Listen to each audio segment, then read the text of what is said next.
In a bustling city, Mark Thompson was a dedicated soldier, admired by his peers and loved by his family. With his military career firmly established, he lived each day under the weight of duty and honor.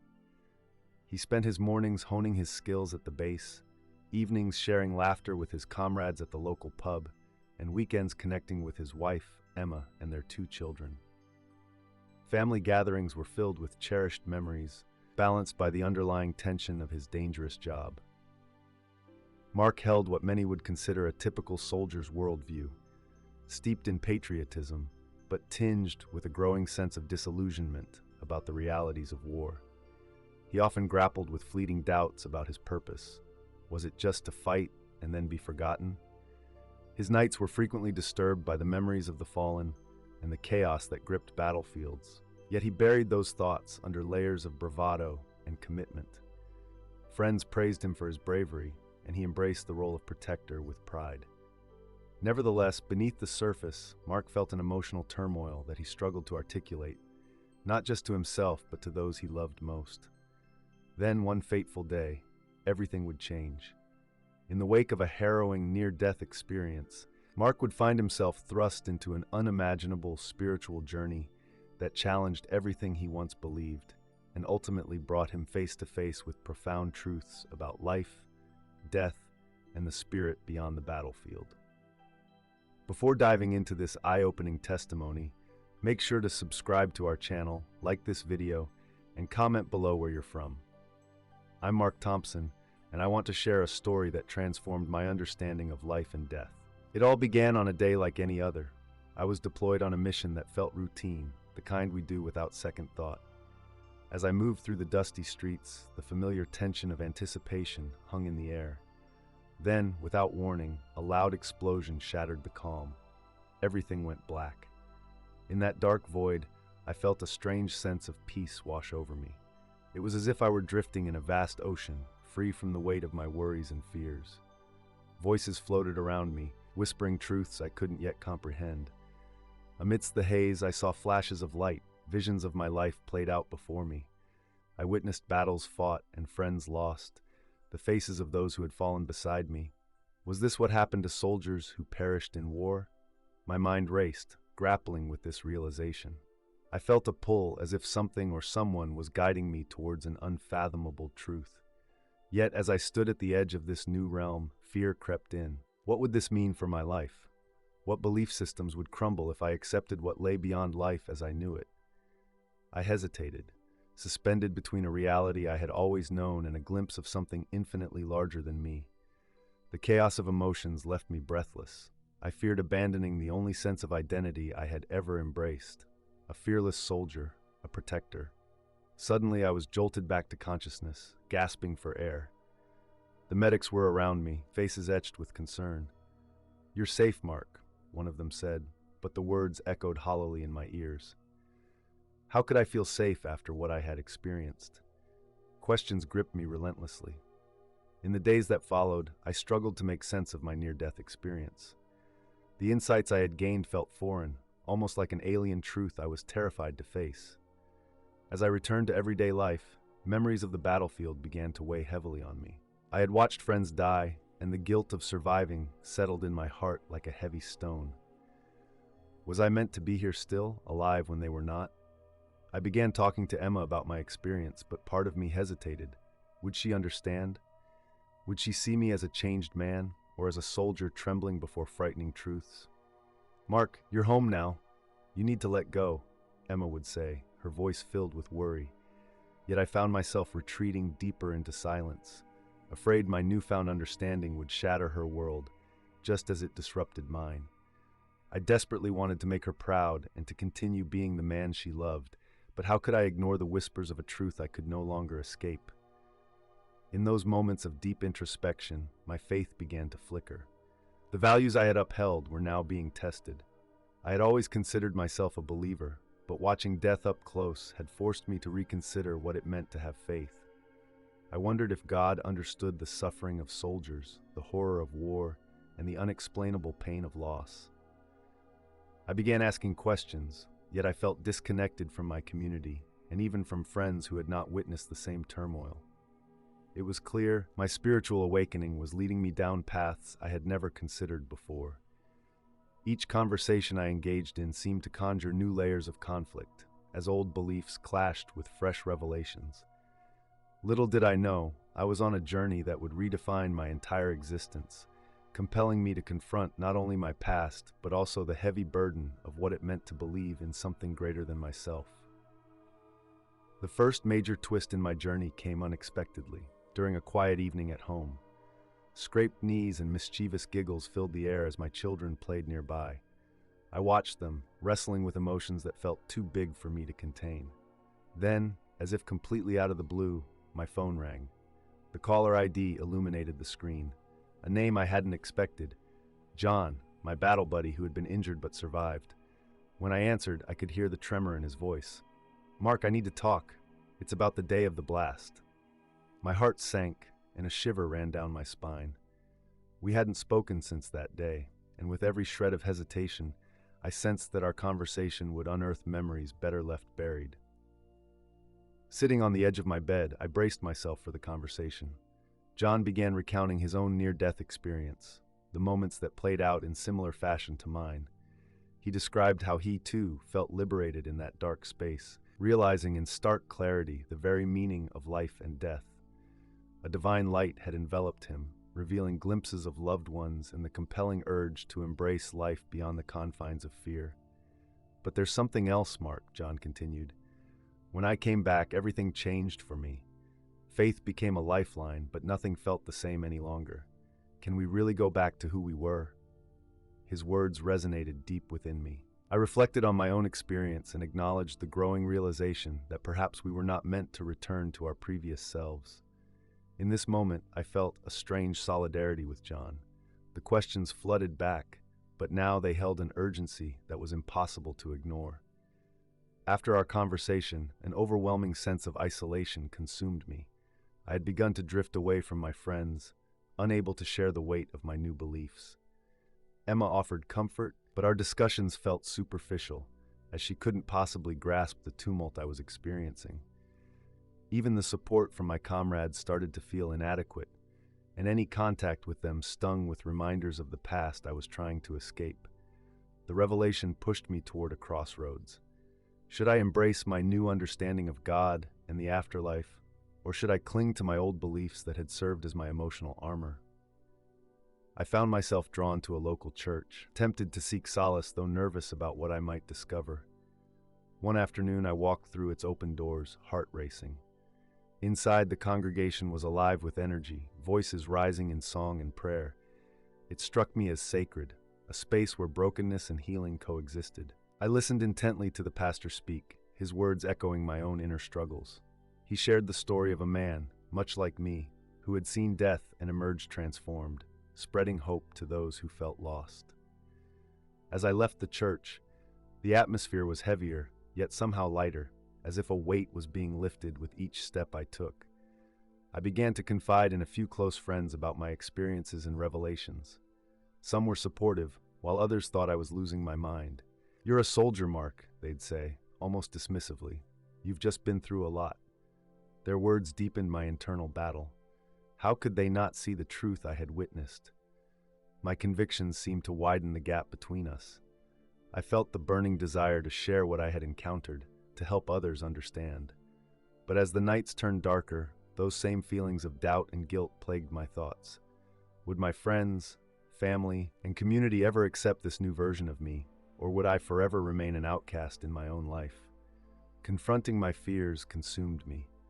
I was in a spiral, trapped between two worlds, not knowing which path to follow. The emotional turmoil reached a fever pitch when I overheard a conversation between Emma and her sister. "I think Mark is losing it," Emma said, her voice tinged with worry. "He keeps talking about things I don't understand, and it concerns me. What will happen if he never goes back to who he used to be?" I stepped away from the door, my heart heavy. The last thing I wanted was to cause my family pain. But deep inside, I realized that I could no longer pretend to be the soldier they thought they knew. I had seen too much, experienced too much, to continue living a lie. I had to confront the truth of my journey, for them and for myself. In the months that followed, a fierce internal struggle unfolded. I felt the relentless tug of the old me wrestling against the new. Would I choose the comfortable conformity of my past, or would I step fully into the unknown future? Each day became a fight for clarity, a desperate quest for truth amidst the rising tides of societal expectations and familial love. I could only hope that my new perspective might somehow illuminate their understanding too.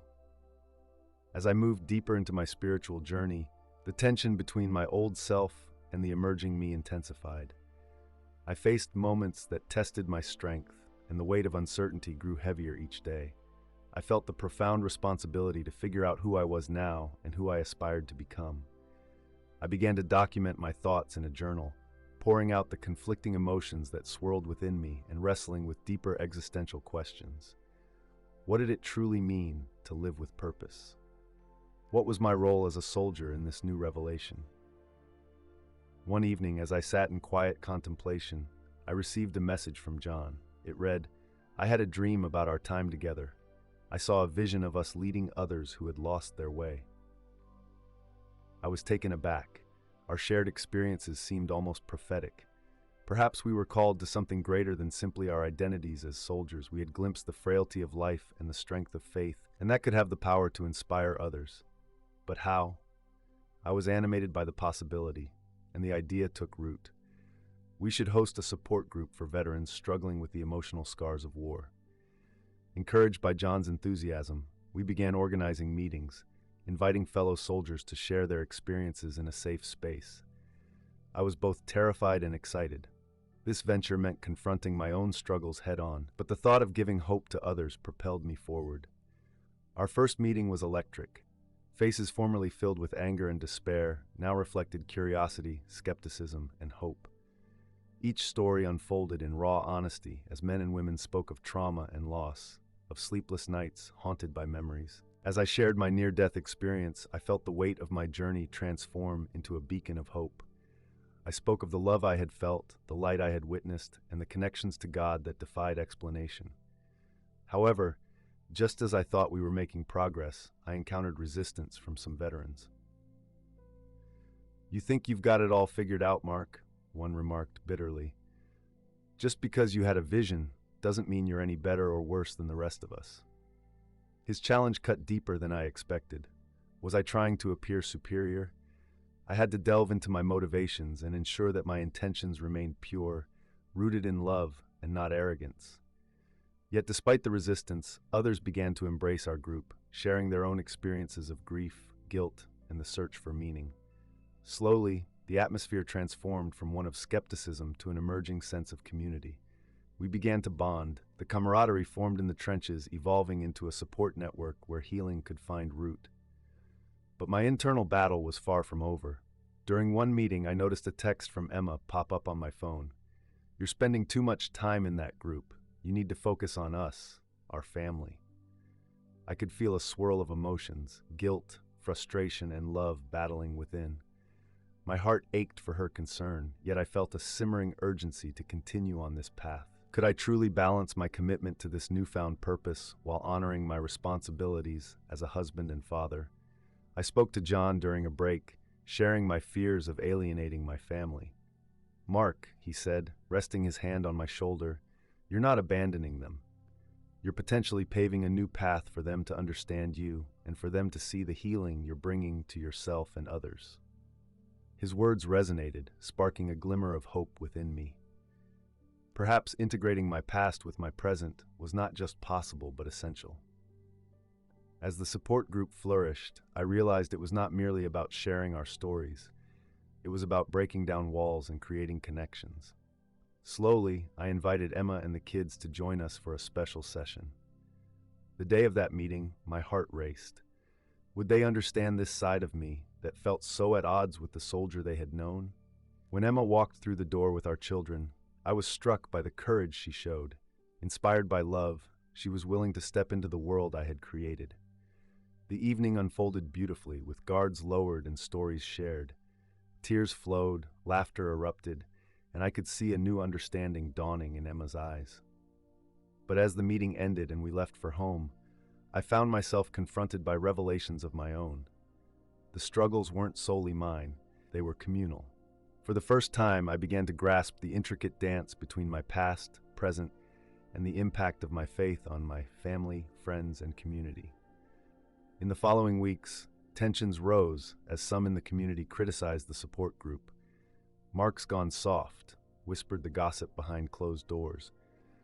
Pockets of resentment began to surface among fellow soldiers who felt betrayed by what they assumed was a departure from our shared ethos. I felt the pressure mounting, and at times I questioned if I should abandon the efforts altogether to retain harmony.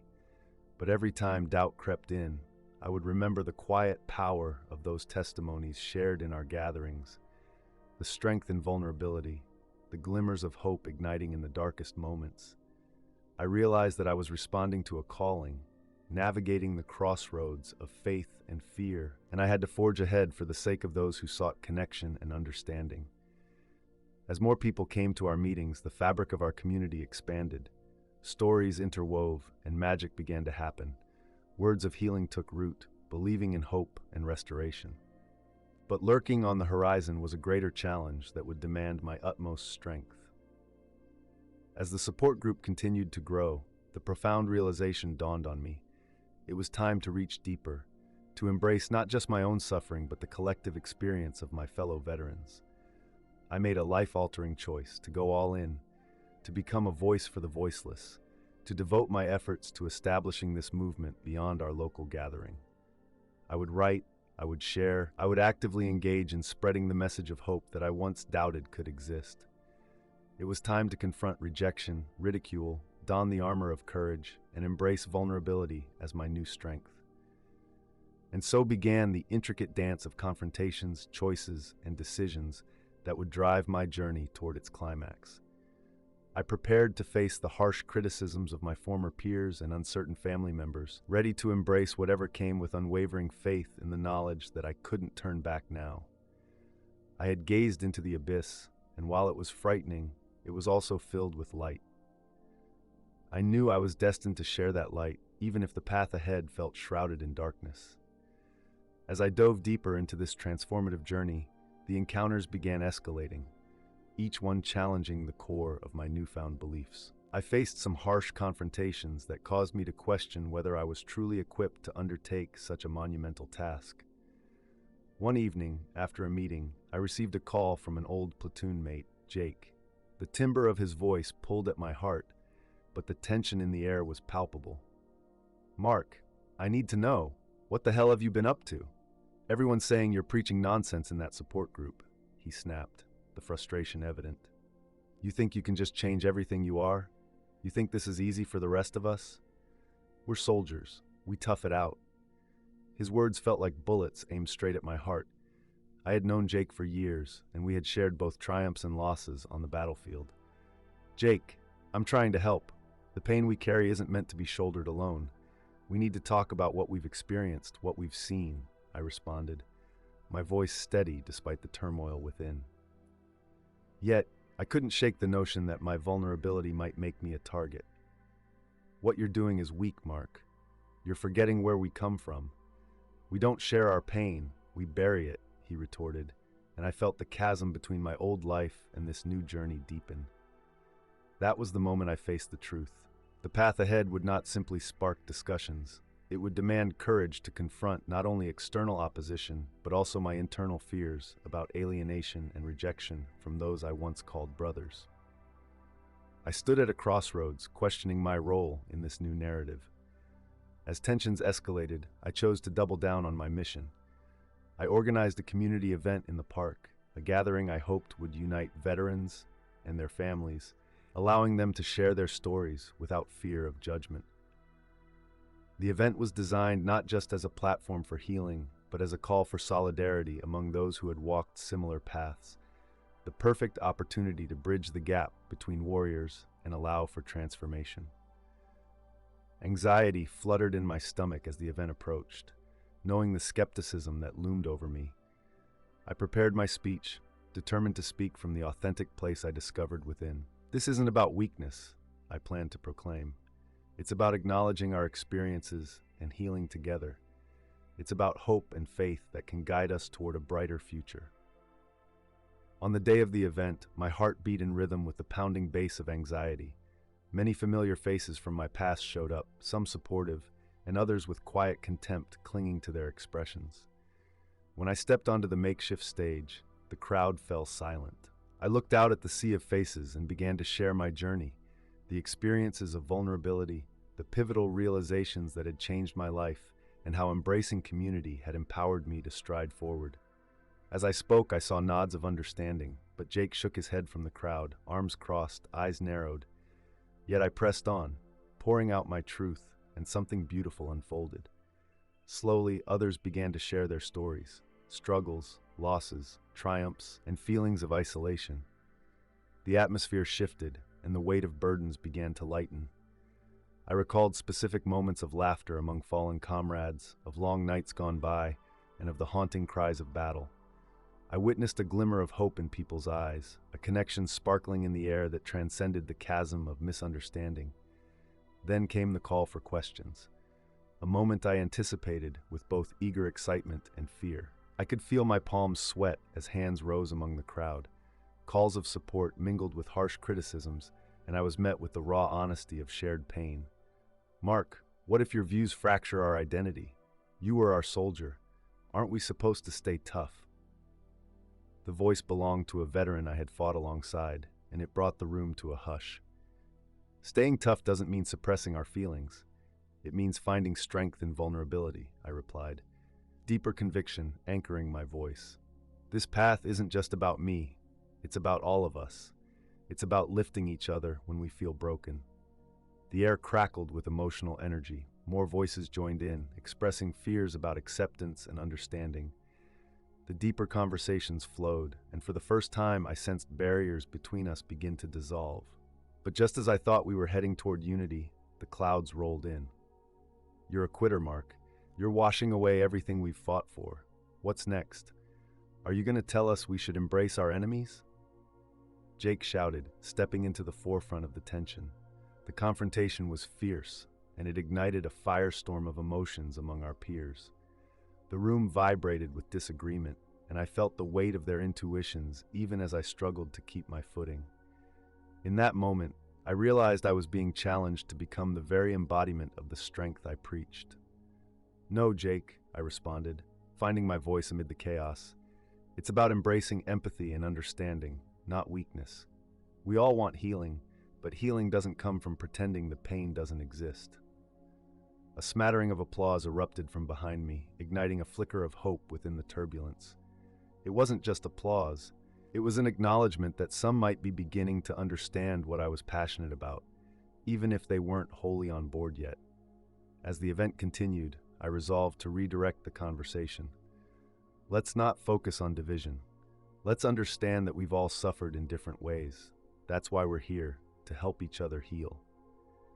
In the days following, I felt the hopeful yearning lingering, wavering like a dawn about to break. I reflected on my experience that day, certain that moments of tension are often the precursors to profound change. It dawned on me that navigating trauma meant being brave enough to face challenges and to spark deeper conversations without losing sight of compassion. Yet, amid the hopefulness, my personal life was fraying. Emma shared her concerns and fears, revealing the emotional weight she had been holding. "Mark, you're doing amazing things, but I feel we're losing each other," she whispered with tears in her eyes. I realized then that being a soldier didn't end with combat duty. It extended into home life too. I had to find a way to integrate my new experiences and revelations with my family and continue nurturing the bonds that held us together. It was time to balance my calling with my role as a husband and father. Navigating this new chapter would require collaboration, understanding, and love. I realized that forging a path toward healing wasn't just about me. It was about us, my family, friends, and the community we shared. Moving forward, I committed to maintaining open channels of communication with Emma and the kids, engaging in their lives and letting them join me in this new journey without fear. It was then that I understood the beauty of coexistence, where old identities meet new revelations. This journey wasn't a destination, it was an evolution.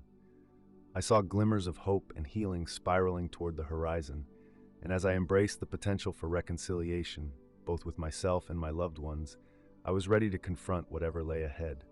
The path was long and tangled, but within me blossomed the blossoming certainty that together we could emerge stronger, buoyed by compassion, love, and the search for meaning that would carry us forward.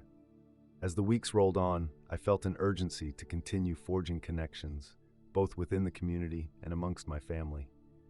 I knew that healing was a shared effort, and that by opening myself up to vulnerability, I could cultivate deeper understanding in all my relationships. One Saturday, I proposed a family day, determined to bond with Emma and the kids beyond the weight of our individual struggles. We loaded up the car and ventured into the woods, where the sunlight filtered through the leaves and created a magical canopy overhead. Nature had always been my sanctuary, a space that reminded me of life's simpler joys. As we trekked along the trails, I felt the atmosphere lighten, laughter bubbling among us. We gathered around a picnic spread on a blanket and shared our stories, opening up about what we loved, feared, and desired for the future. I watched as my children interacted effortlessly, their innocence and joy striking a chord within me. In that moment, Emma shared, "Mark, seeing you share your story has changed how I think about you. I see the strength in your vulnerability." Her words struck me like a bolt of lightning, a recognition that didn't come from any external validation, but was rooted in a genuine appreciation for the journey we shared. I felt compelled to be honest in return. I've realized that healing and sharing isn't just about me anymore. It's about creating connections with each of you. The discussion encouraged openness, allowing us to confront layers we had previously avoided. As we packed up for the day, I committed to keeping this vulnerability alive within our family, making space for discussions about emotions, fears, and the realities we faced. But outside our family circle, challenges continuously loomed. Back at the support group, as momentum built, so did skepticism. Whispers of dissent lingered, with some veterans criticizing me for urging vulnerability, claiming, "Real soldiers don't air their dirty laundry." However, I refused to let fear paralyze my efforts. I knew that these voices represented pain, miscommunication, and fear of understanding what it meant to embrace growth. John stood by my side through it all, his steadfast support bolstering my resolve. Together, we organized open dialogue sessions, aimed at creating bridges across experiences rather than deepening divides. We extended personal invitations to dissenters, hoping to cultivate a safe space for honest discussion. When the evening arrived, anticipation bubbled through the air. As veterans slowly filled the room, I sensed a charged atmosphere, a mixture of apprehension and hope. I stood before them, humbled yet determined, and explained our purpose. We're here to share, listen, and learn.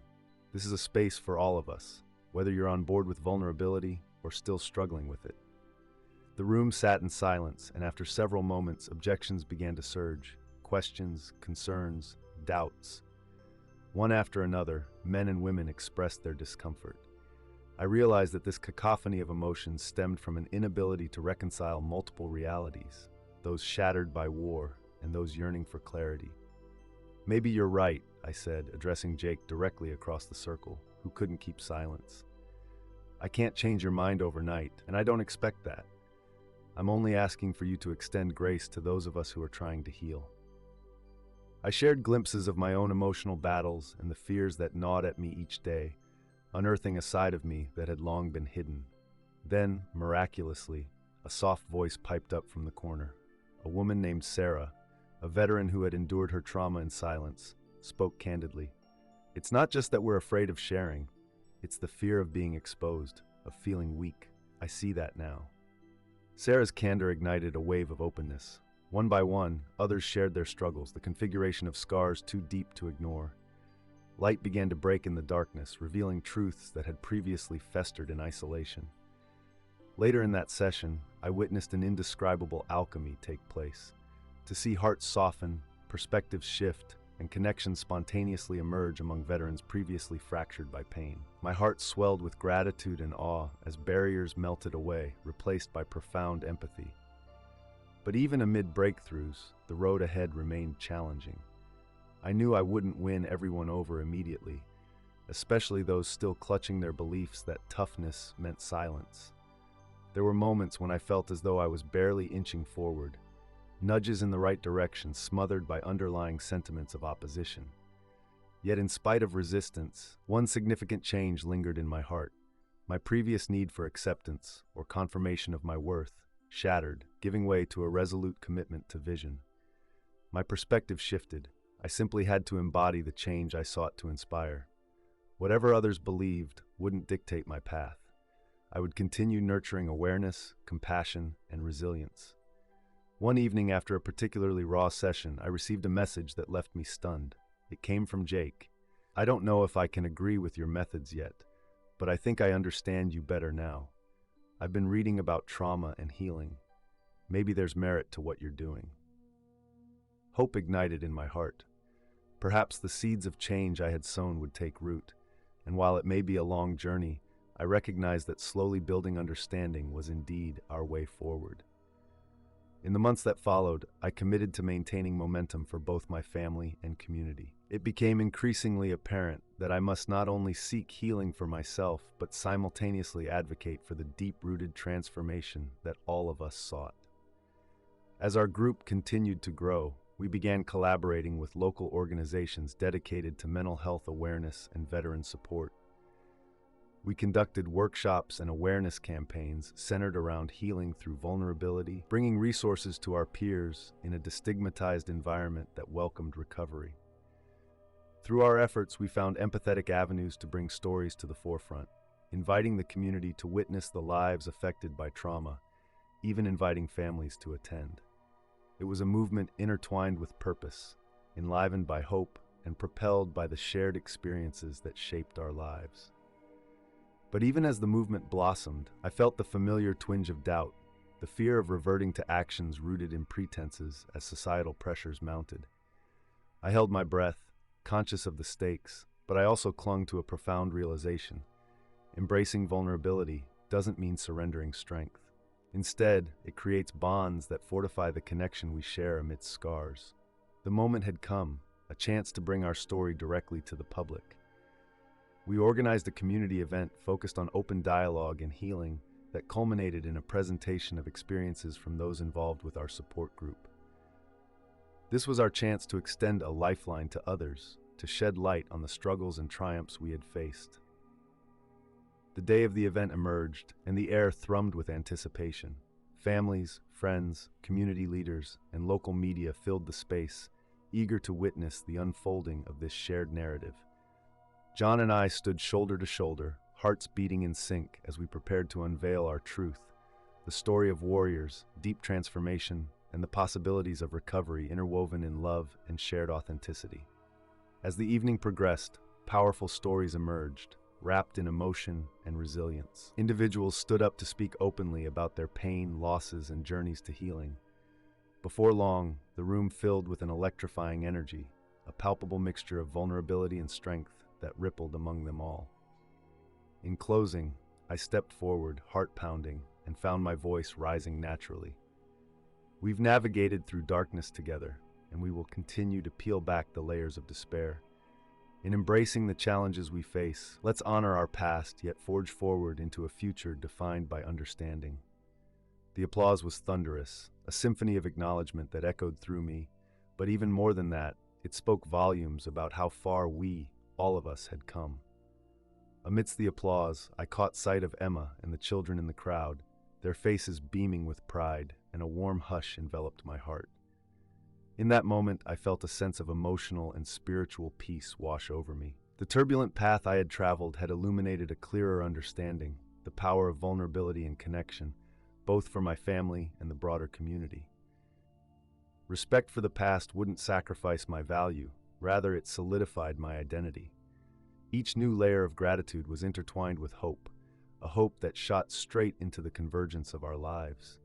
Days turned into weeks, and weeks into months, and I continued to engage deeply with my evolving narrative, a journey that promised growth while allowing me to embrace the complexity of vulnerability as a soldier, a father, and a man transforming through faith.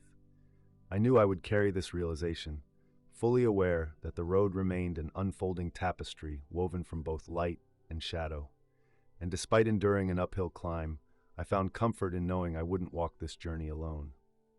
My family was by my side by side with my community, champions in embracing the intricate process toward healing that we passionately sought. Together we would rise, united by hope, a testament to the resilience of the human spirit. And so my story continues, a story enriched by growth, authenticity, and a resolute commitment to light the way for others still lost in their darkness. Through our shared vulnerabilities, we would illuminate paths of hope, one step at a time, together.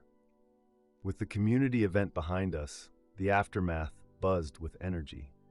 News of our efforts had spread, capturing interest from local media outlets and inspiring neighboring communities to reach out for guidance. It felt like a ripple effect, each story of healing igniting sparks of hope.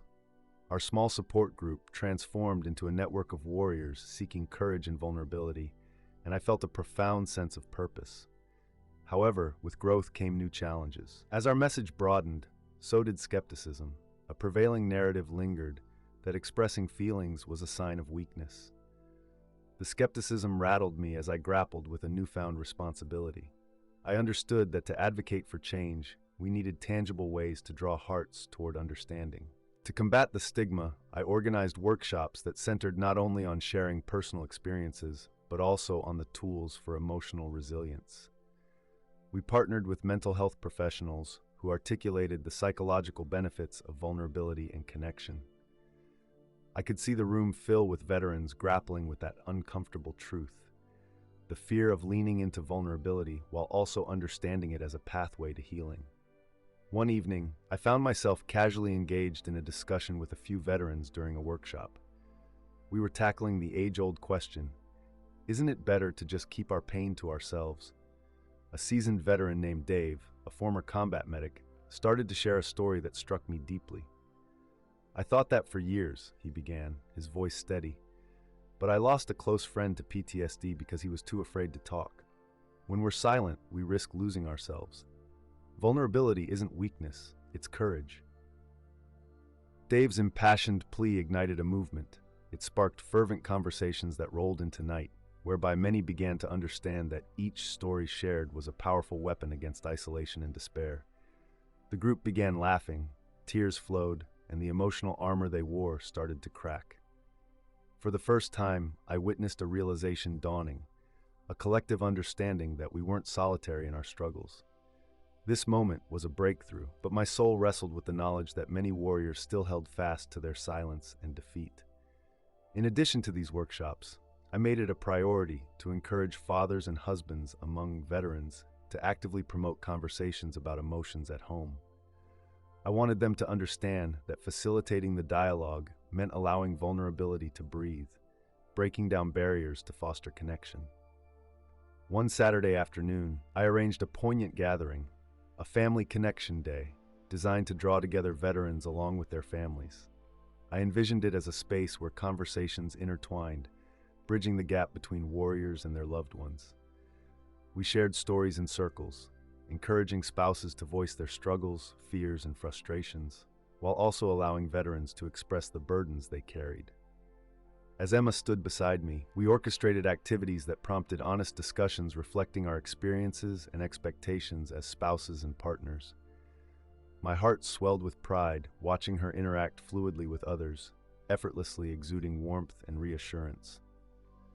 Amidst the laughter and the conversations echoing through the park, I caught sight of Jake and Sarah standing off to the side, deep in earnest conversation. Jake's demeanor had shifted since the event.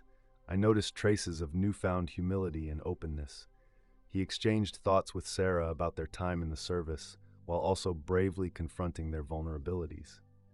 I approached, intrigued, and as I listened, I could see both of their barriers beginning to dissolve. This isn't going to be an easy journey for any of us, but what I've realized is that we're stronger facing it together, Jake concluded, surprising both of us with his sincerity. That comment left me awash in gratitude. We had finally begun to cultivate compassion and understanding among even the most hardened warriors. There was magic in vulnerability, indeed, a pathway to connection I had sought to share. As my commitment to community outreach grew, so did my conviction to connect with the next generation. I reached out to schools and youth organizations, determined to create dialogues about mental health awareness, teaching children the importance of vulnerability and emotional expression from an early age. I wanted to show them that embracing their truths could empower them to navigate challenges before they became overwhelming. When I shared this vision with Emma, she was immediately on board. "Let's create a workshop that invites kids to learn about empathy and courage," she proposed enthusiastically. It wouldn't just be about talking. We would use art, music, and storytelling to reach them on deeper levels. We began developing programs that fostered creativity, allowing children to explore their emotions through various mediums: painting, writing, and performance.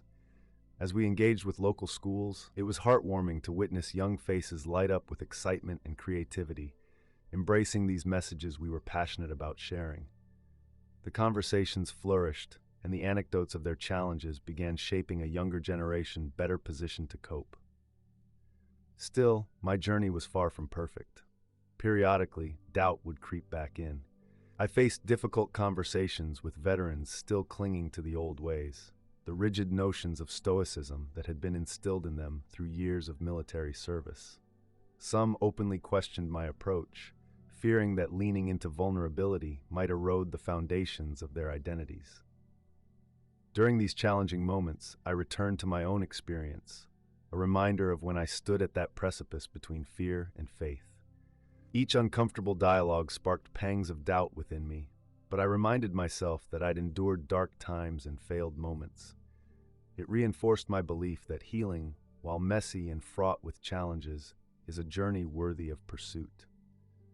As the months rolled on, my family and I attended various community events, sharing our discussion themes while connecting with others on their journeys. One summer evening at a local fair, I came across a young girl participating in an art contest. As I watched her paint, I felt inexplicably drawn to the scene. The vibrancy of her colors told stories of emotion. It was as though she communicated through her art what many of us struggled to find words for. Intrigued, I moved closer and asked her about her piece, a beautiful representation of a warrior enveloped in light.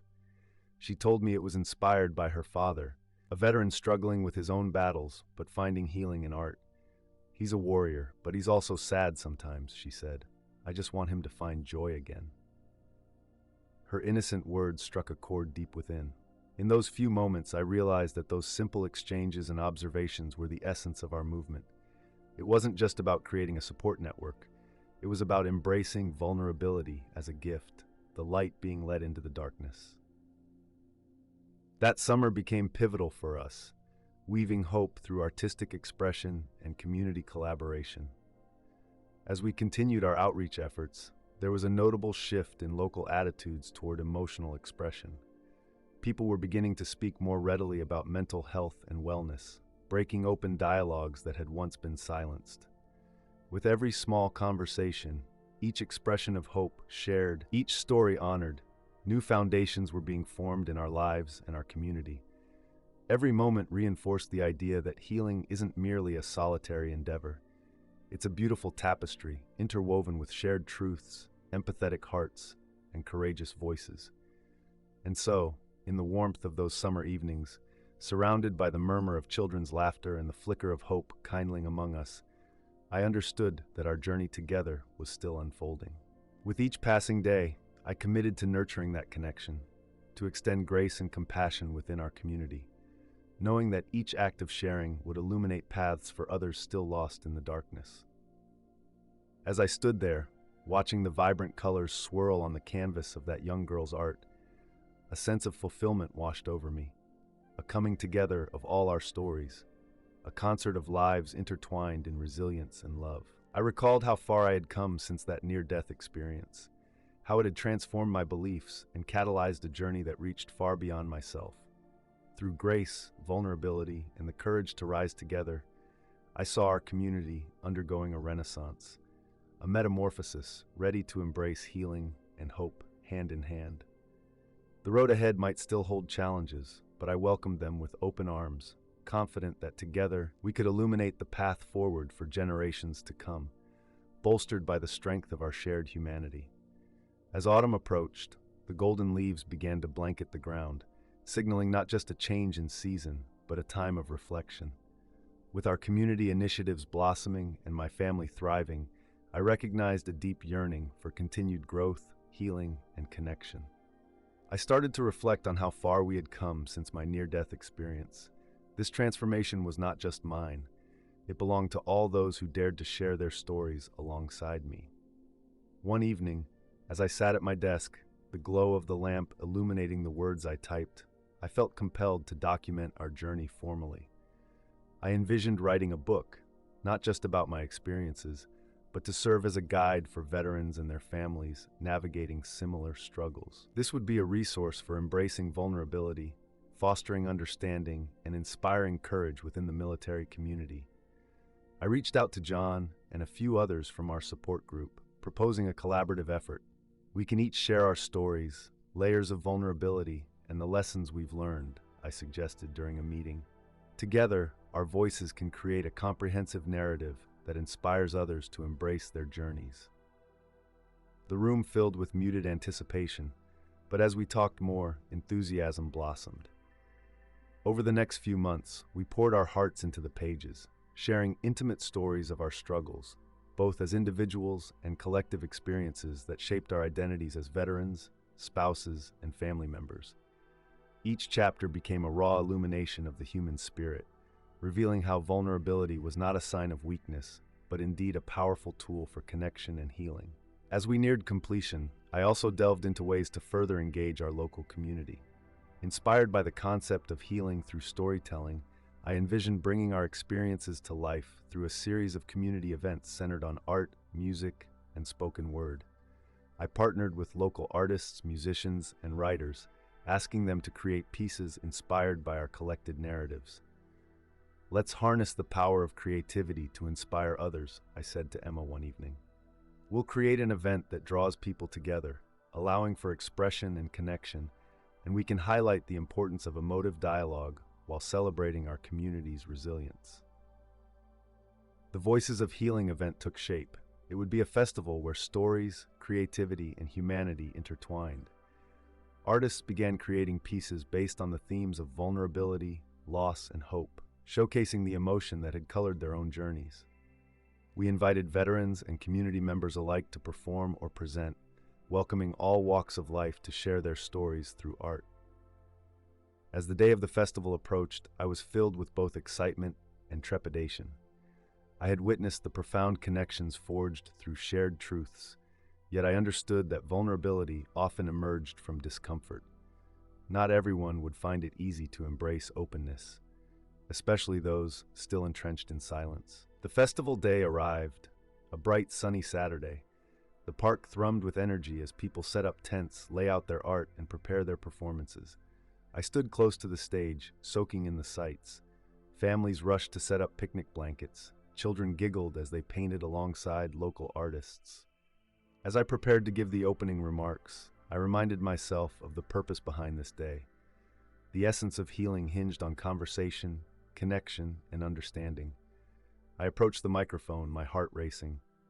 "Welcome, everyone. Thank you for being here today to share in this celebration of art, community, and healing. Today we gather not simply as individuals, but as a tapestry woven from stories of struggle and triumph. Your presence here means we are forging connections together, understanding the power of vulnerability, empathy, and support." The audience listened intently, and I could feel a synergy emanating from the space.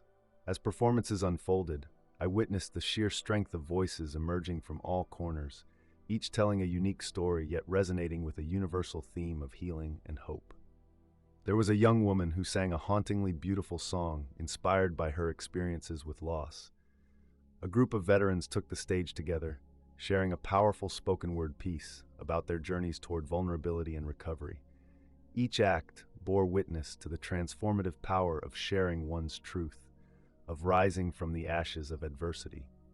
In between performances, I made it a mission to engage with attendees. I witnessed many people take tentative steps towards sharing their experiences, their hesitations melting away in the warmth of the collective environment.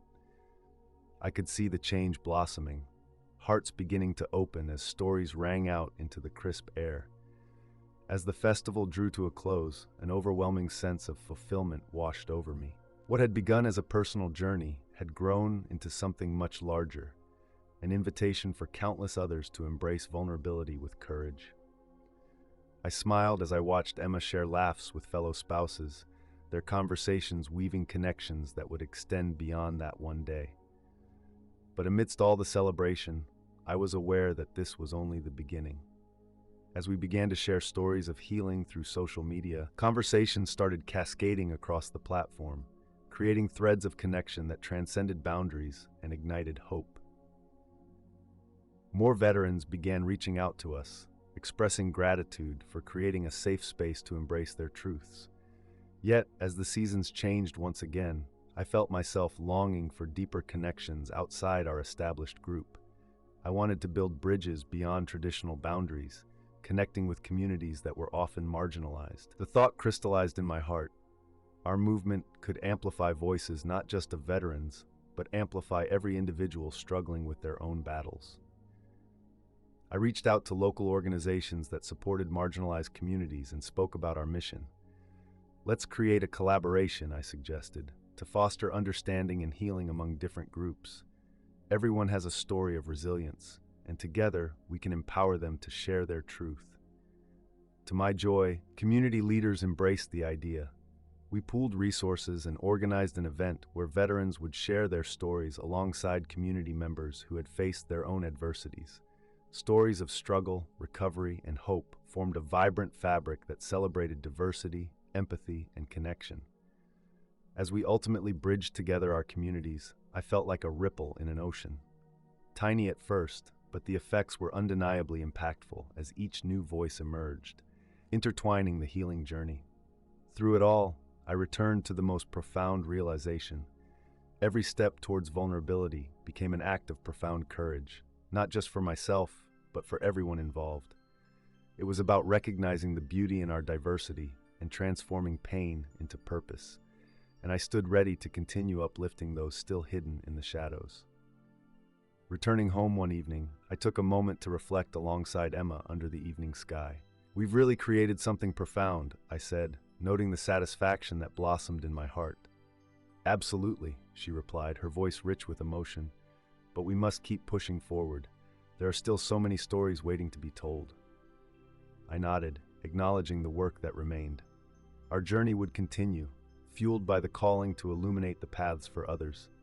Building a future grounded in connection, compassion, and vulnerability, we would move ahead, hand in hand, lamp-lit hearts lighting the way for all who dared to join us on this transformative adventure. With the collaborative community events behind us and new partnerships blossoming, the momentum we had built began to feel like a wave of change sweeping through our community. I felt a burgeoning hope, especially as stories continued emerging from unexpected corners, each one adding to the growing narrative of resilience and healing. Together, we were forging a movement that, while rooted in my own experiences, had grown into something much larger than I could have ever imagined. As winter settled over our town, the air crisp and sharp, I turned my focus toward addressing mental health in communities that desperately needed support. Our next initiative aimed to break down barriers to mental health resources, especially among populations with limited access due to stigma and lack of awareness. Conversations around mental health often felt daunting, especially for those who had been conditioned to believe that vulnerability was a weakness. It was important for me to convey that seeking help was not only acceptable, it was a vital act of strength. My vision included workshops led by mental health professionals, veterans, and individuals who had navigated this terrain. Together, we would address the importance of emotional wellness and highlight available resources. I reached out to local schools, youth organizations, and community centers to gauge interest. Engaging these institutions would mean touching the lives of many individuals at a formative point in their development, reinforcing the narrative that it's okay to ask for help and to share experiences.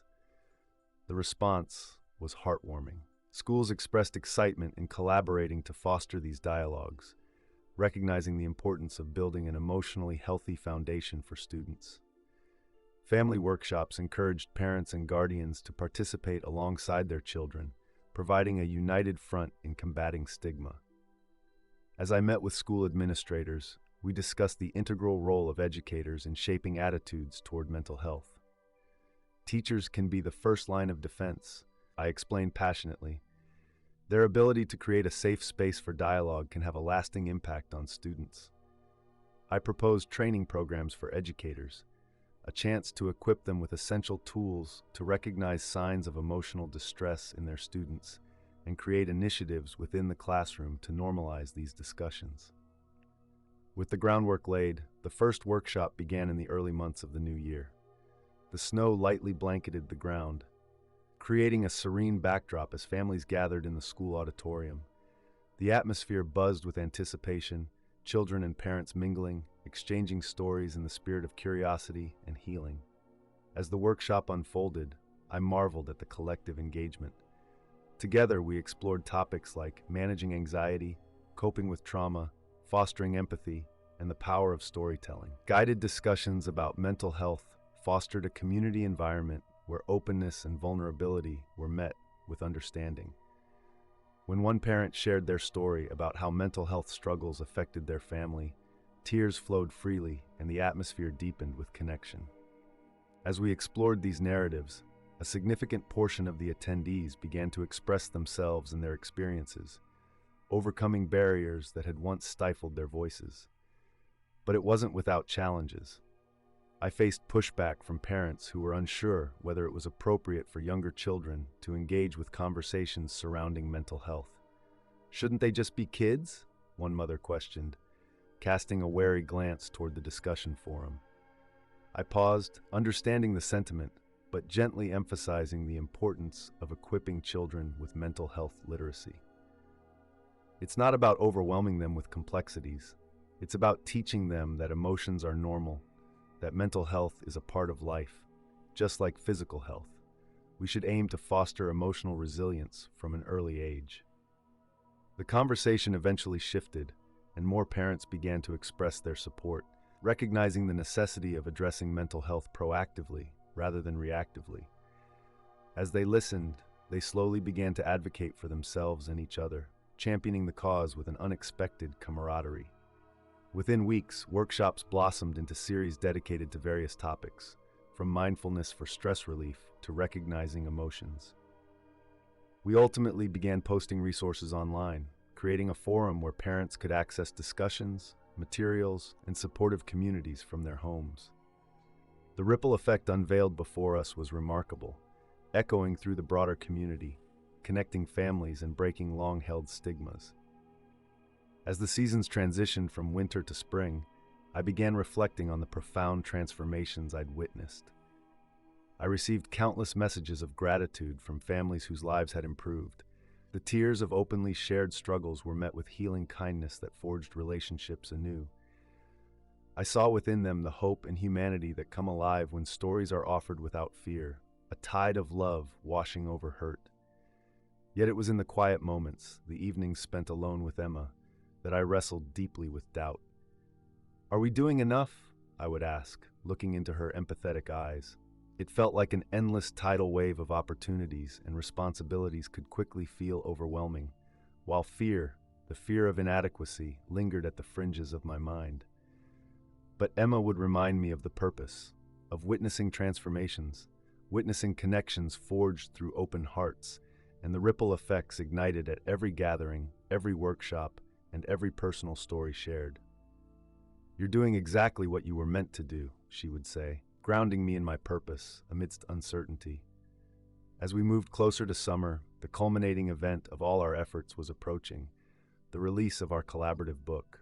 It was time to bring together the stories we had cultivated through workshops, events, and personal narratives into a published format.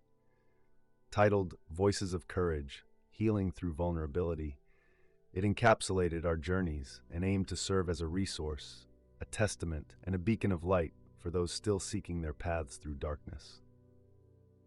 The launch event promised to be special. Festivities would celebrate not just the release of our book, but also an ongoing commitment toward fostering community healing.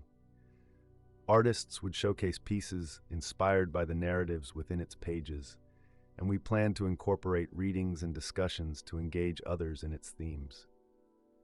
As the day of the launch dawned, I stood before a packed room of family, friends, and supporters, the energy infectious and vibrant. I looked out at the sea of faces, some familiar, some new, and felt a wave of gratitude rush through me. Together we had navigated treacherous terrains, shared personal truths, and forged connections that lifted us all higher. The event featured readings shared by each of the contributing authors, their voices laced with emotion and vulnerability. I remember the moment as I took my turn. The words spilled forth, each sentence woven with love for those who shared their truths alongside me. What had begun as a deeply personal journey became a collective story of resilience, healing, and connection. As applause erupted around me, I noticed Jake from the corner of my eye, tears brimming as he wiped them away. In that moment, something resonated deeply within. This was about much more than just our individual stories. It was a poignant reminder of the power found in the collective narrative. As the evening unfolded, connections formed effortlessly, a myriad of voices exchanging stories, hearts intertwining in shared experiences. People engaged in discussions about their own journeys, offering encouragement, support, and hope. That night marked not just the launch of our book, but also a commitment to continue nurturing the growing community, committed to forging ahead together on the path of healing. In the warmth of shared laughter and connection, I understood that our collective endeavor was far more than a series of events or initiatives. It was a living testament to the outcome of vulnerability embraced with courage. And so we charged ahead as a community, fueled by compassion, driven by hope. Each story, each voice would serve to light the path forward, knowing that these connections forged in honesty and love created purpose where fear once reigned. With faith in the journey ahead, I recognized each step we continued to take. Together, we unfurled a larger tapestry that illuminated the power of emotional resilience and the transformation that comes when we dare to share our truths with one another. As the sun set that evening, painting the sky in hues of gold, I felt certain that this was only the beginning of a journey filled with boundless hope and the vision of healing spreading throughout our community, a legacy continuing to rise and take flight. As the glow of the launch event slowly faded and life resumed its rhythm, I felt a renewed sense of purpose intertwining with the routines of everyday life. The success of our book launch opened new doors and possibilities, and I set my sights on expanding our initiative beyond local boundaries. The idea of creating a broader network that could reach veterans and families across the state, and eventually the country, began to take shape in my mind. Inspired by the responses we had received, I gathered our team of contributors for a planning meeting. We sat around a large table in a cozy community center, excitement bubbling as we brainstormed new projects. What if we host a series of regional workshops and community fairs? I proposed. We could create a movement that empowers veterans and families all over. John, ever the enthusiast, nodded energetically. That's a great idea. We could collaborate with organizations focused on veteran support, mental health awareness, and emotional wellness. There's a real need out there. Encouraged by our collective enthusiasm, we set to work meticulously crafting a vision for what the series could look like. Our goal was to create more than just events. We wanted to foster an environment where individuals felt safe to share their stories and seek healing, one empowered by collective resilience and vulnerability. As plans moved forward, we identified key locations in neighboring towns and cities, partnering with local organizations that were already advocating for mental health. We intended to spread the word far and wide, creating spaces that championed vulnerability as a strength, honoring the myriad experiences of those who served. Over the coming months, the regional workshops took shape, and we worked tirelessly to design engaging sessions that would resonate with both veterans and the greater community. We sought to incorporate interactive activities, including storytelling circles, artistic expressions, and open forums where participants could share their experiences in a safe space. When the first regional workshop finally arrived, I felt a swirl of emotions: excitement, anticipation, even a hint of anxiety. This was the moment for which we had prepared, and it felt monumental.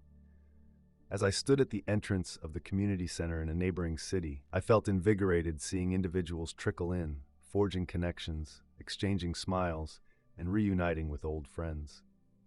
The workshop commenced with a warm welcome, emphasizing the importance of the gathering. "This isn't just about sharing our stories," I began, "but about embracing the courage it takes to be vulnerable. Each of you carries a unique narrative, a testament to your strength, and that is what we celebrate today." The opening sessions unfolded beautifully, with diverse voices emerging to share their journeys. I witnessed the power of storytelling as individuals wrestled with their truths, delicately weaving together their struggles and triumphs. Vulnerability became a bridge between strangers, and I heard laughter, tears, and raw emotion that filled the room, not as a burden, but as a celebration of shared humanity. Little by little, throughout the workshop, something profound ignited. In one particularly moving session, Sarah stood to share her story, a tale of loss and rebirth, of the painful toll of PTSD, tempered by the remarkable resilience she discovered along the way. Her voice, strong yet trembling, echoed through the room, holding the audience captive. As she finished her tale, a round of applause erupted, but more importantly, heads were nodding in recognition. Others began to stand one by one, sharing their struggles related to mental health, and suddenly, the walls we often built around ourselves began to crumble.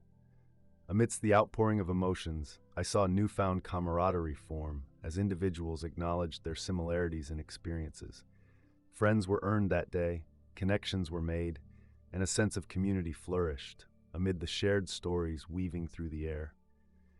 As the workshop wrapped up, participants lingered, seeking to continue their conversations, and many expressed gratitude for the sacred space we had created. Spirits remained elevated, the energy was palpable, an echo of shared resilience echoing in the room long after the day had concluded. But even within this incredible joy, I remained cognizant of the challenges still lurking beneath the surface. I had witnessed so many battles of silence and shielded pain, understanding that many participants would leave the workshop and re-enter the world. A world that still held stigma, misunderstandings, and sometimes harsh realities. With that awareness, I resolved to provide follow-up resources that would carry participants forward beyond these experiences. Together with our team, we began developing online platforms, a space where individuals could continue to connect, share their stories, and engage beyond physical workshops. Along with the launch of these platforms, I arranged for ongoing virtual meetups, mentorship programs that paired veterans seeking guidance with those who'd traveled similar paths, encouraging relationships that fostered continued conversations around mental health, healing, and emotional openness. As the weeks turned into months, and our regional workshops gained traction, I also made a conscious effort to ensure the voices of diverse communities were part of the dialogue. I reached out to organizations supporting marginalized veterans, recognizing that everyone's journey deserves to be told. Our collective effort culminated in our next major venture, a large community festival to celebrate mental health awareness and emotional wellness. Embracing our mission, we envisioned this festival as a day to amplify voices across varied backgrounds, a chance to celebrate art, storytelling, music, and shared journeys. As the festival day approached, my heart raced with excitement and nerves. I envisioned a space where all people could come together, families partaking in art, music, and unity, along with workshops showcasing healing through creativity, and most importantly, dialogues about mental health, where individuals felt empowered to share their experiences. When the day finally arrived, the atmosphere shimmered with joy. Warm sunlight bathed the park, and families and friends gathered, many of whom were connected by the threads of vulnerability we had been weaving together. The tapestry of hope felt vibrant as children painted, adults conversed, and laughter echoed through the air. As I observed the hustle and bustle around me, I couldn't help but reflect on the journey that led to this moment. The transformation from individual struggles and darkness into a collective movement sparkling with resilience and hope. During one of my speaking sessions at the festival, I took a moment to emphasize the importance of this shared experience. Every story matters, every voice is essential, I declared, my heart swelling with pride as I saw familiar faces in the crowd. We are all interconnected, and together, we can lift each other up, even amid the darkest moments. In that moment, the memories of my own struggles flooded my mind. From my initial near-death experience to grappling with my own vulnerability, I had come a long way, shaped by the shared journeys of others. The emotions erupted from within me, a bittersweet acknowledgement of how those struggles paved the way to this newfound strength found in unity. With numerous performances, artwork displays, and readings, the festival flourished, each story shared bringing us one step closer to breaking down the barriers we faced. I witnessed tears of joy, laughter of understanding, and the threads of empathy weaving tighter among us as we navigated together through healing.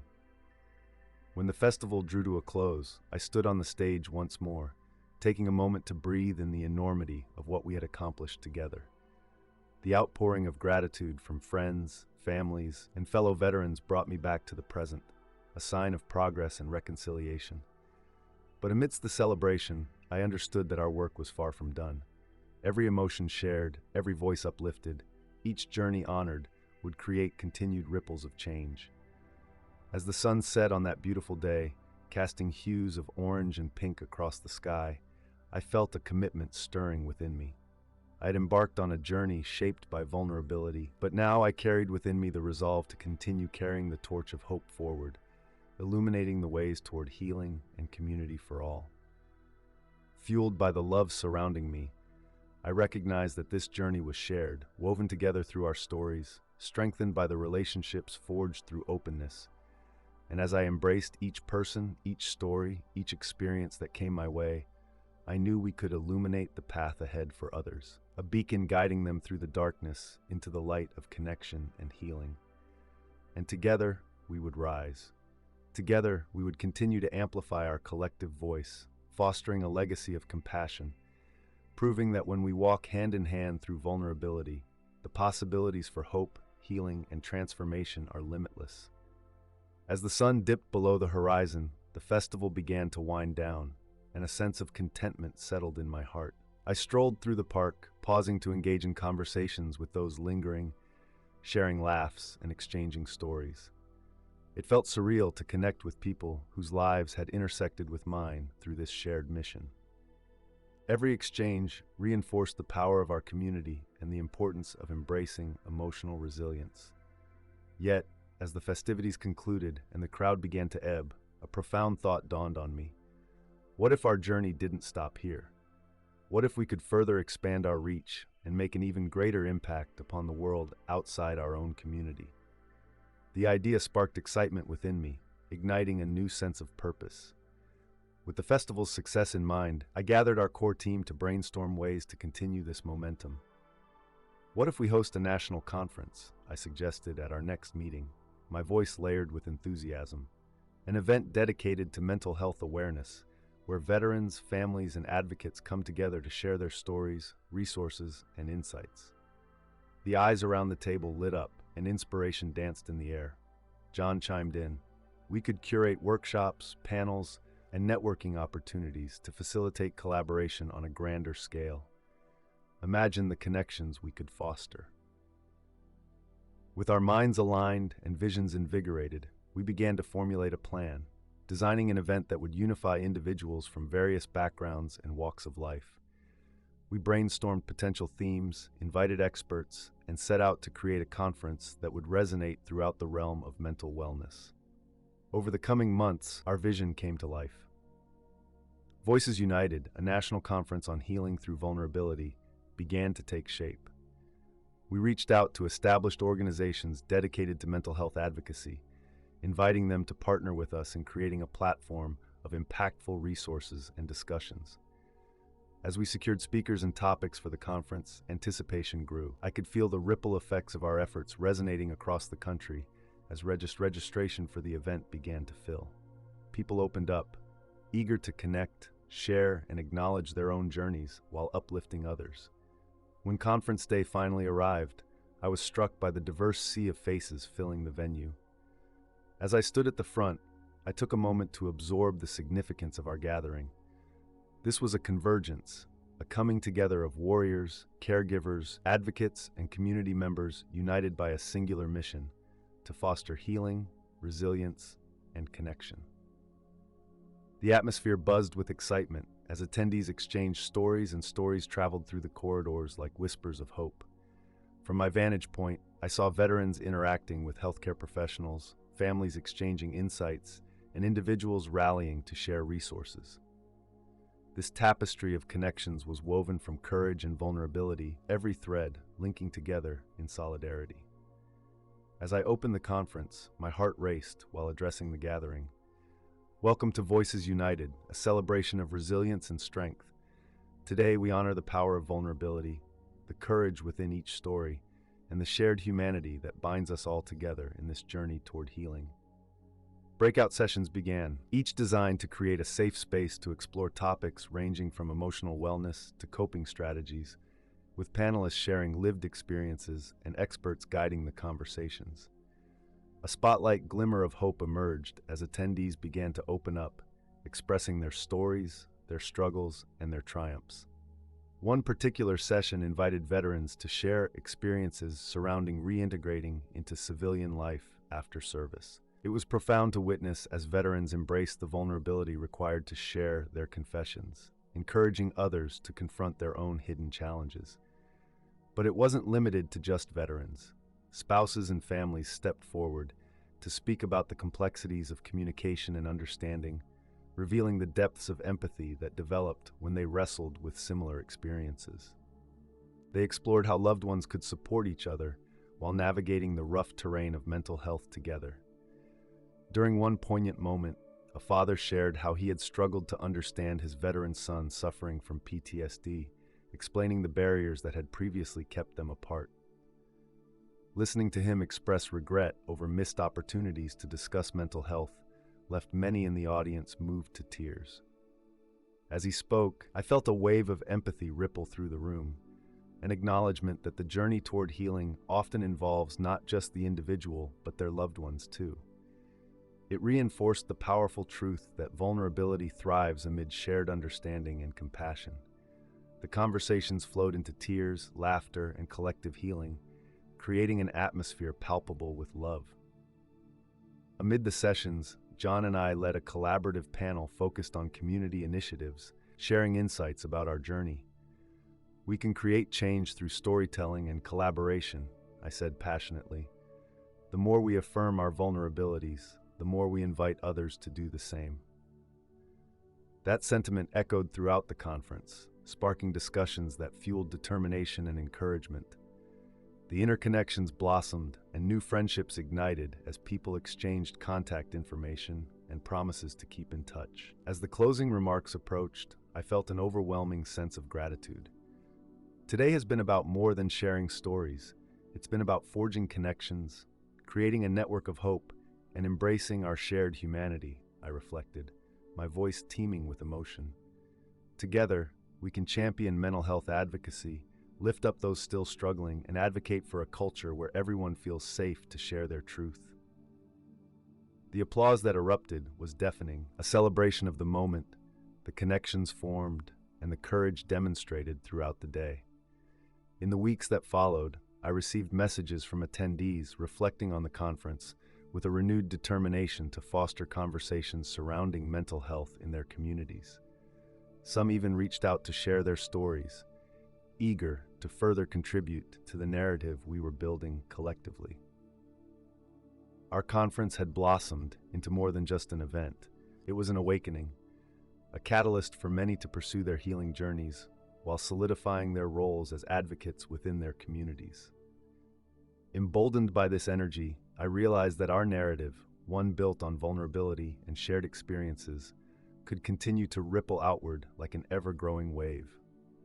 By empowering more individuals to come forward with their stories, we would spark change in not just our communities, but potentially across a larger spectrum. As summer yielded to fall, discussions arose surrounding the potential for similar conferences in other states, a national tour where we could embody the ethos of Voices United in multiple locations.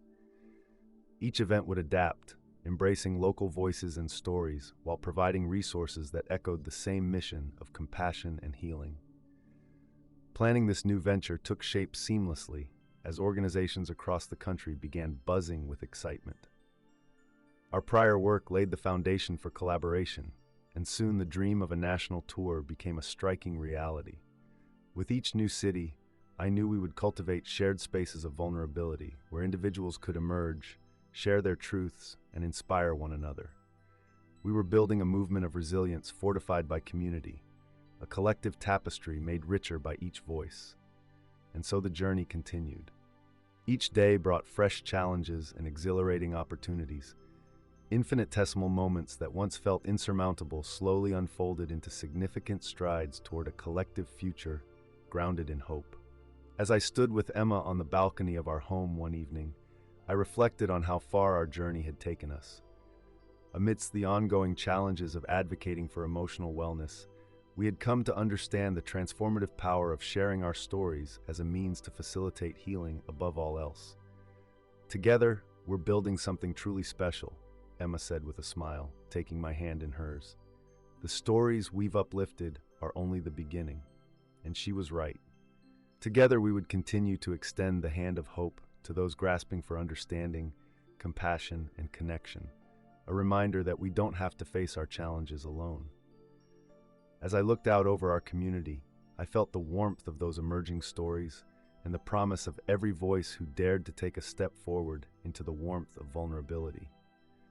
They were pieces of a vast mosaic, each illuminated by the light of shared understanding and collective resilience, a beautiful harmony that would continue to resonate far beyond the horizons we could see. And with that realization, I felt renewed resolve wash over me. Our mission was far-reaching, and with every step, we would provoke change, one vulnerable story at a time. Together, we would celebrate life, bravery, and the remarkable strength born from connection, illuminating hope to guide us all in our journeys moving forward.